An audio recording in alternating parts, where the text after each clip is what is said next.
ఇక పశ్చిమ గోదావరి జిల్లా ఆకువీడిలో ఉద్రిక్త పరిస్థితి నెలకొంది. పెద్దపేటలోని రామాలయాన్ని సందర్శించడానికి వెళ్లిన డిప్యూటీ స్పీకర్ రఘురాం కృష్ణంరాజుపై దాడికి యత్నించారు.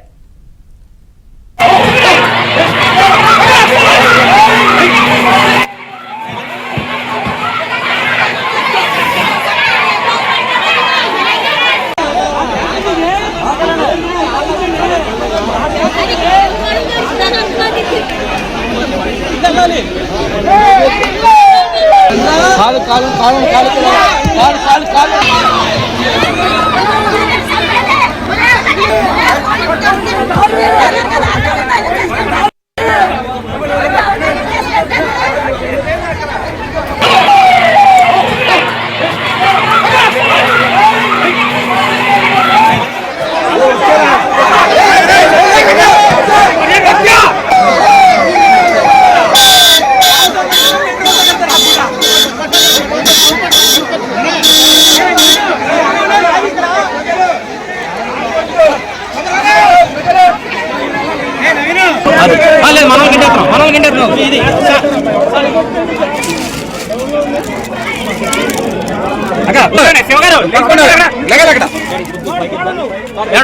ఆయన ఒక్క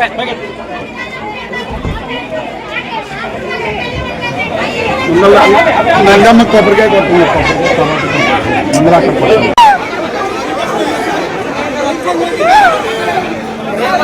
ఆయన ఒక్క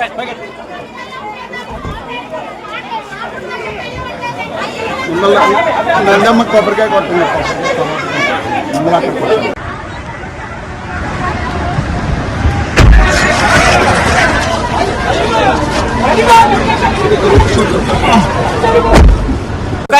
ఆయన ఒక్క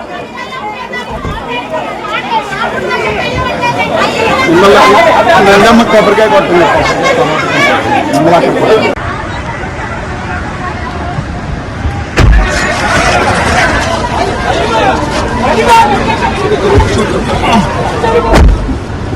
ఆయన ఒక్క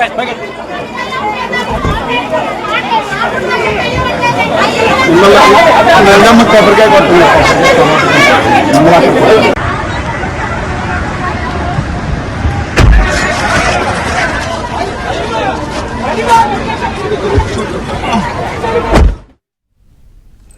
అయితే రామాలయానికి వెళ్లకుండా రఘురాం కృష్ణంరాజును అడ్డుకుని దాడికి యత్నించారు. దళితుల ముసుగులో ఉన్న క్రిస్టియన్లు దాడి చేశారని కూటమి నేతలు ఆరోపిస్తున్నారు.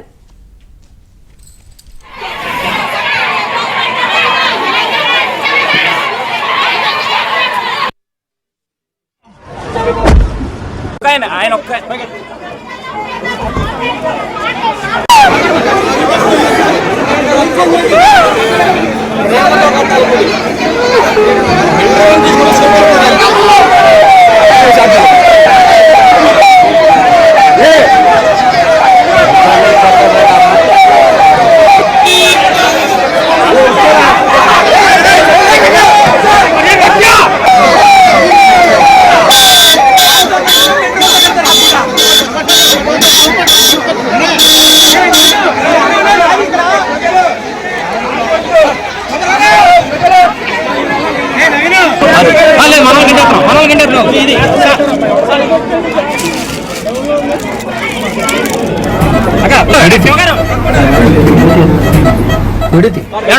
ఆయన ఒక్క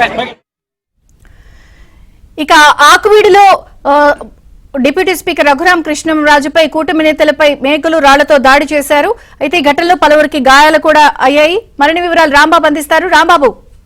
విజయచంద్రిక మనం చూస్తున్నాము. ఆకివీడి పెదపేటలో జరిగిన ఒక వివాదం అయితే కొంతమంది తీవ్ర గాయాలు పాలు చేస్తుంది. ప్రధానంగా ఆ పెదపేటలో ఈ రోజు రామాలయం ఉంది. ఆ రామాలయంలో శ్రీరామనవమి వేడుకలు చేస్తున్నారు. ఈ వేడుకలకు డిప్యూటీ స్పీకర్ ఉండి ఎమ్మెల్యే రఘురాం కృష్ణరాజు తన అంచెలతో వెళ్లారు. అయితే అక్కడ వెళ్లేసరికి కొంతమంది దళితులు ముసుకున్న క్రిస్టియన్లు ఆయన అడ్డుకున్నారు. అడ్డుకోవడంతో కొంత ఉద్రిక్తత ఏర్పడింది. అంతేకాదు కొంతమంది ఈ దళితులు రఘురాం కృష్ణరాజు మీద దాడి చేయడానికి అయితే ప్రయత్నించారు. అయితే అక్కడ ఉన్న కూటమి నాయకులు, జనసేన నాయకులు అందరూ ఆ దాడిని అడ్డుకోవడానికి ప్రయత్నించారు. దాంతో తీవ్ర కోపతులైన దళిత క్రిస్టియన్లు రాడ్లతోటి, మేకులతోటి జనసేన నాయకుల మీద దాడి చేస్తారు. ఈ దాడిలో మొత్తం 4 గాయాలయ్యాయి. ఒక అనిల్ అని జనసేన నాయకుడికి తల్లోని మేకలు దిగాయి. దీంతో అతను వెంటనే ఆసుపత్రి తరలించారు. ఆసుపత్రిలో అనేది చికిత్స చేస్తారు. ప్రస్తుతం అతనికి ఎటువంటి ప్రాణాపాయం లేదని చెప్పి వదిలి చెప్తున్నారు.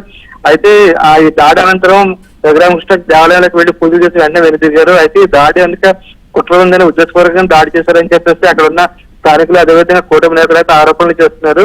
ప్రధానంగా ఈ దాడికి సంబంధించిన వివరాలు మనం పరిశీలిస్తే ఇంతకుముందు ఈ రామాలయం ఉన్న ప్రాంతాల్లోని చర్చ ఉండేదని చెప్పేసి అక్కడ ఉన్న స్థానిక దళితులు అయితే చెప్తున్నారు. అయితే అక్కడ శిథిలమైన రామాలయం ఉండేది. ఆ రామాలయాన్ని మళ్ళీ మేము కట్టి తీస్తామని చెప్పేసి రఘురామకృష్ణ గతంలో చాలాసార్లు చెప్పారు. ఆ ప్రకారంగానే అక్కడ రామాలయం నిర్మించడానికి ప్రయత్నాలు చేస్తున్నారు. అదే సమయంలోని శ్రీరామ నవమి వేడుకలు కూడా ఇవాళ నిర్వహిస్తున్నారు. అయితే ఆ రామాలయం ఉంది కాబట్టి దాని పక్కన నందమ్మ గుడి కట్టాలని చెప్పేసి అక్కడ స్థానికులు అయితే కోరుతున్నారు. దాన్ని కూడా రఘురామకృష్ణ అంగీకారం తెలిపారు. ఈ వివరం జరుగుతుండగానే దళిత కృష్ణులు అయితే ఈ రోజు అయితే దాడి చేసిన మనకు తెలుస్తుంది. దీనికి సంబంధించి అయితే పోలీసులు కేసు నమోదు చేస్తారు. పూర్తి స్థాయిలో అయితే విచారణ అయితే చేపట్టారు. విజయ చంద్రిక, అసలు వాళ్ళు ఏం చెప్తున్నారు? కారణం ఏంటి? ఇప్పుడు కూటమి నేతలు కూడా వాళ్ళు క్రిస్టియన్ల ముసుగులు కూటమి నేతలపై దాడికి పాల్పడ్డారని ఆరోపణలు చేస్తున్నారు కదా, పోలీసులు ఏం చెప్తున్నారు? ఇక్కడ స్థానికంగా ఏం చెప్తున్నారు?